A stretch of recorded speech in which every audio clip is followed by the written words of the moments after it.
తెలంగాణ బతుకమ్మ అని చెప్పుక తిరిగే కల్వకుట్ల కవిత మేడం ఇప్పుడు కొత్త ప్లాన్ చేస్తున్నట్టే ఉన్నది కదా.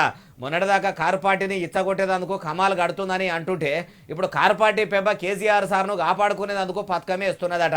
కేసీఆర్ సార్కు ఏమైంది, ఎందుకు కాపాడుకుంటుందంటే ఈ నుండి మొన్నటిదాకా కారు పార్టీ పచార బాధాట్ల చేసి బదనాం చేసిన కవిత మేడము ఇప్పుడు కొత్తగా బీఆర్ఎస్ పచార పెంచే పని పెట్టుకున్నట్టేగా అనొస్తున్నది.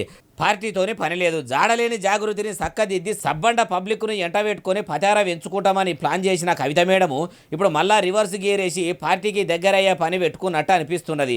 మా అయ్య దేవుడే గాని ఆయన చుట్టూన్నోళ్ళు దయ్యాలు అనుకుంటా చెప్పిన కవిత మేడము ఇప్పుడు మళ్ళా ఆ దయ్యాలకే దగ్గరయ్యే పని చేస్తున్నట్టే కొడుతున్నది.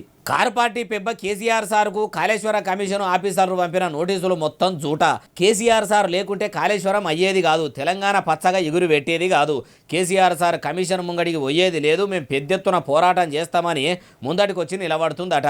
మొన్నటిదాకా పార్టీకి దూరం అవుతున్నట్టు చెప్పి ఇప్పుడు మళ్ళా కొత్తగా పార్టీని కన్నతల్లిని కాపాడే పని ఎందుకు చేస్తుంది అంటే ఏమో మరి. ముందర కవిత మేడం ఏం చేయబోతున్నదో, కేసీఆర్ సార్ కన్నబిడ్డను దగ్గరికి తీసుకుంటాడో లేదో చూడాలంటుర్రు ఈ ముచ్చటి నోళ్ళు.